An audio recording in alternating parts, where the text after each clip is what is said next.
আজীবন ফ্রিতে কলমি শাক খান। বন্ধুরা, আজকে একটা ভিডিও নিয়ে হাজির হলাম যেটা কিনা তোমাদের জন্য খুবই গুরুত্বপূর্ণ। বাগান বিলাসের বন্ধুদেরকে সুস্বাগতম জানিয়ে শুরু করছি আজকের সেই গুরুত্বপূর্ণ ভিডিওটি।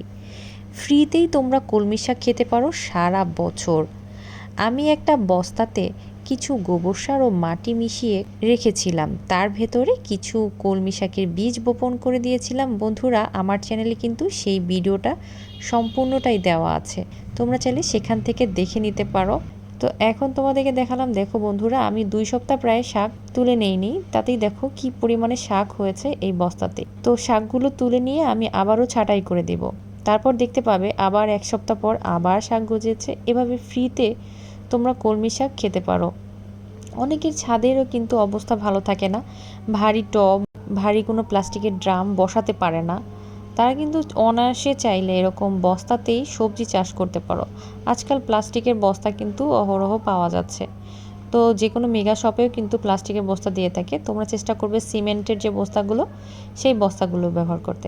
তো আমার হাতের কাছে নর্মাল প্লাস্টিকের বস্তা ছিল, আমি নর্মাল প্লাস্টিকের বস্তাতেই গোবর ও মাটি খুব ভালোভাবে মিশিয়ে তারপর বীজগুলো বপন করেছিলাম।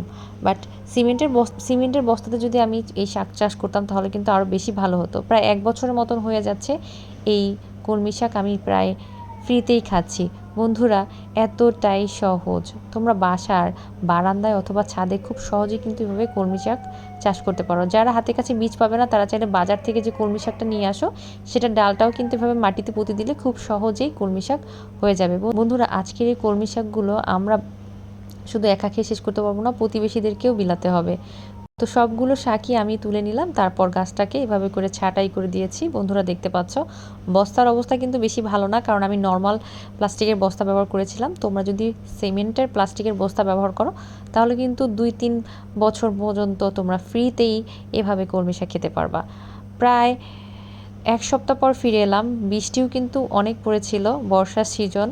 তো এখানে আমার এক্সট্রা করে কোনো প্রকারে পানি দিতে হয়নি, কোনো প্রকারে সার দিতে হয়নি। দেখো বন্ধুরা, কি পরিমাণে কলমি শাক আবার গজিয়েছে। এভাবেই খুব দ্রুত কলমি শাকগুলো বেড়ে ওঠে। আর কলমি শাকগুলো কিন্তু চিংড়ি মাছ দিয়ে ভাজি করে খেতেও খুব মজা, রান্না করে খেতেও কিন্তু খুব ভালো লাগে। আশা করছি আজকের এই ভিডিওটি তোমাদের ভালো লেগেছে। ভালো লাগলে অবশ্যই একটা লাইক দেবে এবং চ্যানেলটিকে সাবস্ক্রাইব করার জন্য অনুরোধ রইল। কোন জায়গা থেকে আজকের এই ভিডিওটি দেখছো অবশ্যই কমেন্ট করে জানাবে। সবাই ভালো থাকবে, সুস্থ থাকবে। আল্লাহ হাফেজ।